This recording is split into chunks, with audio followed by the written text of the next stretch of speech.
Hello everyone, আসসালামু আলাইকুম। Welcome back to my channel. কেমন আছেন সবাই? আশা করছি যে যেখানে আছেন খুবই ভালো আছেন, সুস্থ আছেন। তো চলে আসলাম নতুন আরেকটি রেসিপি নিয়ে।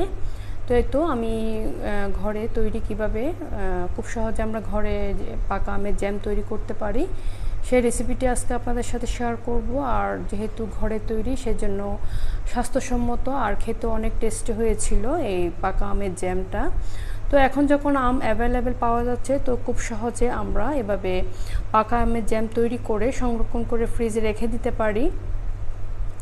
তো খুব সহজ, আর ঘরে কিছু ইনগ্রিডিয়েন্ট দিয়ে আমরা এভাবে খুব সহজে পাকা আমের জ্যামটা তৈরি করে ফেলতে পারি। আর ঘরে যেহেতু তৈরি সেজন্য অনেক স্বাস্থ্যসম্মত আর খেতে অনেক টেস্টি হয়। আর বাজার থেকে আমরা যে পাকা আমের জ্যামটা কিনে থাকি ওইটার চেয়েও খরচে অনেক কম পড়ে। তো এই তো দেখতে পাচ্ছেন আমার আমের জ্যামের কালারটা খুবই সুন্দর এসেছে। আমি কিন্তু এখানে কোনো কালার ইউজ করিনি। আর আমার আমগুলো যেহেতু পাকা ছিল, পাকা আমের জ্যাম তৈরি করেছি, সেজন্য কালারটা অনেক সুন্দর এসেছে। আর দেখতে পাচ্ছেন আমি এখন পাউরুটিতে একটু লাগিয়ে নিচ্ছি, কালারটা দেখতে পাচ্ছেন। আর খুবই মজা হয়েছিল আর দেখতে অনেক সুন্দর একটা কালার এসেছে। তো আপনারা সহজে এভাবে তৈরি করে ফেলতে পারেন ঘরে থাকা কিছু ইনগ্রিডিয়েন্ট দিয়ে। আমাদের ঘরে তো থাকে, এখন তো সবার ঘরে আম আছে। তো আমরা খুব সহজে বাচ্চাদের জন্য এভাবে পাকা আমের জ্যামটা তৈরি করে ফেলতে পারি। তো আমি এখন চলে যাব মূল প্রসেসে, আমি কিভাবে আমটা তৈরি করেছি। তো দেখতে পাচ্ছেন কালারটা কত সুন্দর এসেছে,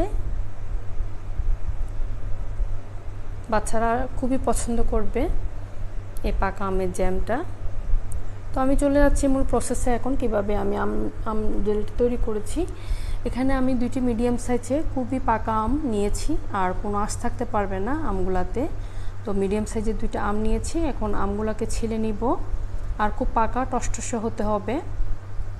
দেখতে পাচ্ছেন এখন একটু ছিলে আমগুলাকে আমি পিস করে কেটে নিব। এখানে নিয়েছি 2 টেবিল স্পুনের মতো লেবুর রস, আর নিয়েছি 1 কাপের চেয়ে একটু কম চিনি নিয়েছি।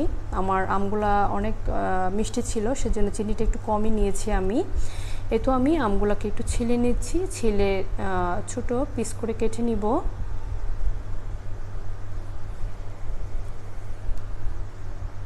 যে আমগুলা দিয়ে আমরা জ্যামটা তৈরি করব সে আমে কোনো আঁশ থাকতে পারবে না। আঁশ ছাড়া আম নিলে খুবই ভালো, আর অনেক জ্যামটা অনেক সুন্দর হয়। তো আমগুলো আমি ছোট ছোট পিস করে কেটে নিচ্ছি। এভাবে কেটে আমি একটু ব্লেন্ড করে নিব। তো কেটে আমি একটা বোলে নিয়ে নিচ্ছি। দেখতে পাচ্ছেন আমার আমের কালারটা কিন্তু খুবই সুন্দর। তো আমি সেমভাবে আরেকটা আম ওইভাবে কেটে নিব।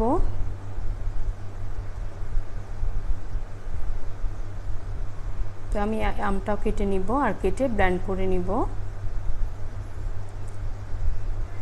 তো আমগুলো কেটে নিয়েছি, ছোট পিস করে কেটে নিয়েছি। এখন ব্লেন্ড করে নিব। ব্লেন্ড করে নিয়েছি। এখানে কিন্তু আমি কোনো পানি ইউজ করিনি, কোনো পানি ইউজ করা যাবে না। তো এভাবে আমি আমগুলা এভাবে ব্লেন্ড করার পরে আমার এখানে 1.5 কাপ মতো আম হয়েছে। আমি মেজারমেন্ট কাপ দিয়ে একটু মেপে নিয়েছি, এখানে 1.5 কাপ মতো আম আছে। আর দেখতে পাচ্ছেন খুবই স্মুথ করে আমি ব্লেন্ড করে নিয়েছি। এখানে চিনি নিয়েছি, এখানে 1/3 কাপ পানি, এখানে নিয়েছি লেবুর রস 2 টেবিল স্পুনের মতো। আমি এখন কিভাবে তৈরি করব সেটা আপনাদের দেখাচ্ছি। এখানে আমি একটা প্যান বসিয়ে দিয়েছি, আর চিনিটা দিয়ে দিচ্ছি। আপনার আমটা যদি খুবই মিষ্টি হয় তাহলে 3/4 কাপ মতো চিনি দিবেন, এর চেয়ে বেশি কম দিতে যাবেন না, তাহলে জ্যামটা ভালো আসবে না। এখানে দিচ্ছি 1/3 কাপ মতো পানি অ্যাড করে দিয়ে আমি চিনিটা গলা পর্যন্ত অপেক্ষা করব। চিনিটা যখন গলে যাবে, পানিটা যখন একটু ফুটে আসবে, তখন আমি আমের পিউরিটা অ্যাড করে দিব। তো এভাবে নাড়তে নাড়তে আমার চিনিটা একদম গলে গিয়েছে, আর একটু ফুটা ওঠা পর্যন্ত আমি অপেক্ষা করব। কোনো একতার দুই তারে কোনো প্রয়োজন নেই, চিনিটা একটু ফুটে আসলে আমি আমের পিউরিটা অ্যাড করে দিব। এখন ফুটে এসেছে, আমের পিউরিটা দিয়ে দিচ্ছি আমি। দিয়ে অনবরত নাড়তে হবে, কিন্তু এটা কিন্তু নাড়ানো থামা যাবে না। আর নিচে যদি লেগে যায় তাহলে জ্যামের স্বাদ গন্ধ সব কিছুই নষ্ট হয়ে যাবে।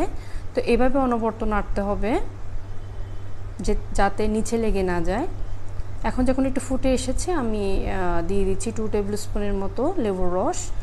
লেবুর রসটা দেওয়ার কারণে এটা জ্যামটা অনেক জমে যাবে না, আর এটা অনেক দিন পর্যন্ত ফ্রিজে সংরক্ষণ করে রাখা যাবে। লেবুর রসটা অবশ্যই দিতে হবে। তো লেবুর রসটা দেওয়ার পরে আমি অনবরত নাড়তে থাকবো ফুটে ওঠা পর্যন্ত।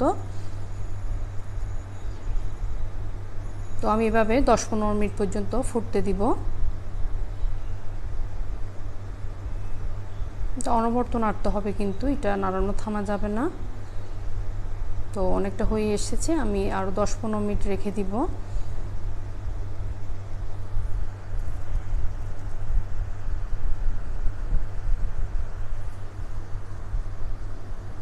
আমার জ্যামটা অনেকটা হয়ে এসেছে, এই তো দেখতে পাচ্ছেন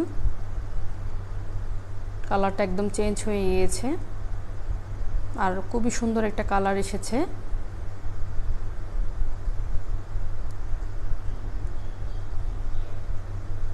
এভাবে নাড়তে হবে যতক্ষণ না পর্যন্ত হচ্ছে জ্যামটা একদম। এখন একটা প্লেট নিব আমি, প্লেটে আমার জ্যামটা একদম রেডি হয়ে গিয়েছে দেখতে পাচ্ছেন।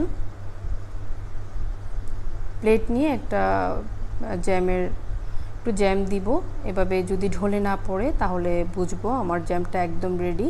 দেখতে পাচ্ছেন এই জ্যামটা একদম নড়ছে না, যেখানে আছে ওখানে স্থির রয়ে গিয়েছে। তো তখন বুঝতে হবে জ্যামটা পুরোপুরি রেডি। তো আমি গরম গরম একটা জ্যামটা একটা বয়মে ঢেলে নিব। বয়মটা আমি গরম পানি দিয়ে সিদ্ধ করে একদম শুকনো করে মুছে নিয়েছি, কোনো পানি থাকা যাবে না। খুব সুন্দর করে টিস্যু দিয়ে কিন্তু বয়মটা মুছে নিতে হবে। আর এখন গরম গরম জ্যামটা আমি এখানে বয়মে নিয়ে ফেলবো। এটা কিন্তু গরম গরম অবস্থায় নিতে হবে, ফ্রিজে রেখে কিন্তু ঠান্ডা করা যাবে না। এটা বাইরে নর্মাল টেম্পারেচারে এটা ঠান্ডা করতে হবে জ্যামটা। পুরোপুরি যখন ঠান্ডা হয়ে যাবে তখন ফ্রিজে সংরক্ষণ করে রেখে দেওয়া যাবে। তো আমার জ্যামটা একদম রেডি হয়ে গিয়েছে, দেখতে পাচ্ছেন কালারটা খুবই সুন্দর এসেছে। আপনারা যদি এর চেয়ে একটু বেশি করতে চান তাহলে ডাবল সব কিছু দিয়ে দিবেন। আমি যে ইনগ্রিডিয়েন্টগুলো দেখিয়েছি এটা ডাবল দিবেন, তখন জ্যামটা ডাবল হবে আর কি। এই তো দেখতে পাচ্ছেন আমার জ্যামটা একদম রেডি হয়ে গিয়েছে। আপনারা বাসায় এভাবে তৈরি করে ফেলতে পারেন, আর খুবই সহজ এবং স্বাস্থ্যসম্মত উপায়ে আমরা যদি এভাবে ঘরে তৈরি করে ফেলতে পারি তাহলে বাইরে থেকে আর কিনতে হলো না। তো এই তো আমি এটা ফ্রিজে 3 মাস পর্যন্ত সংরক্ষণ করে রেখে দিতে পারবেন। আর বাচ্চাদের যে স্কুলের টিফিনে ব্রেকফাস্টে আপনারা এই জ্যাম দিয়ে পাউরুটি দিতে পারেন, খুবই পছন্দ করবে বাচ্চারা আসলে। আর যে বাচ্চারা ফল খেতে চায় না তাদের জন্য তো বুঝতে পারবে না যে ওরা ফলের বদলে জ্যাম খাচ্ছে আর কি, জ্যামটা দিচ্ছি। তো বাচ্চারা নিমিষে খেয়ে ফেলবে, খুবই মজা। আর দেখতে পাচ্ছেন কালারটা খুবই সুন্দর এসেছে। এভাবে আমরা ঘরে অবশ্যই জ্যামটা তৈরি করে ফেলতে পারি। আর আমার আজকের ভিডিওটি যদি আপনাদের খুবই ভালো লেগে থাকে তাহলে একটি লাইক দিবেন, আমার চ্যানেলটি সাবস্ক্রাইব করবেন, পাশে থাকা বেল আইকনটি অবশ্যই প্রেস করবেন যাতে করে নতুন নতুন ভিডিওগুলো আপনাদের কাছে পৌঁছে যায়। আর যারা আমার চ্যানেলটি সাবস্ক্রাইব করেছেন তাদেরকে অসংখ্য অসংখ্য ধন্যবাদ। আর যারা এখনও করেনি প্লিজ সাবস্ক্রাইব মাই চ্যানেল। এভাবে আমার পাশে থাকবেন সবাই, আমার সাথে আমাকে এগিয়ে নিয়ে যাওয়ার জন্য সবাই প্রেরণা যোগাবেন। এই তো আমার জ্যামটা একদম রেডি, কালারটা দেখতে পাচ্ছেন কত সুন্দর এসেছে।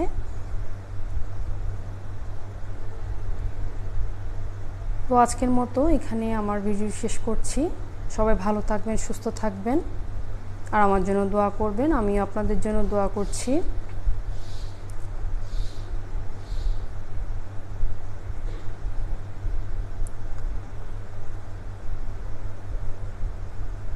তো খুব সুন্দর কালার এসেছে, আপনারা বাসায় তৈরি করবেন।